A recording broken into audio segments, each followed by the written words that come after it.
Ég heiti Hana. Ég 8 ára frá Aleppo. Fyrir ári síðan meiddist ég í bakinu og ég hef ekki getað gengið síðan þá.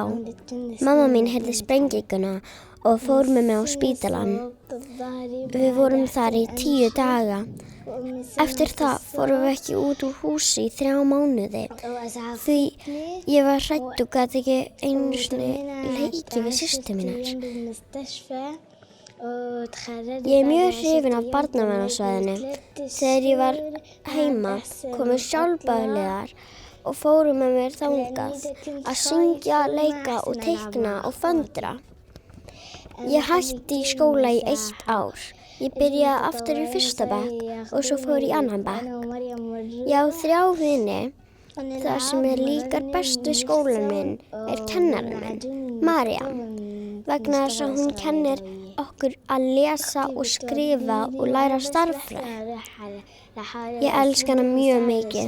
Systir mín fer með mig í skólann. Ég get farið ein, en ég þarf hjálpa með að komast upp stigann. Mamma fer með mig í sjúkraþjálfun. Ég hef farið í hálft ár, 3 í viku. Ég ánægð því að mér batnar smátt og smátt. Draumurinn minn að vera sjúkraþjálfari til að hjálpa öðrum börnum eins og mér. Stærsti draumurinn minn að verða friður aftur í landinu mínu.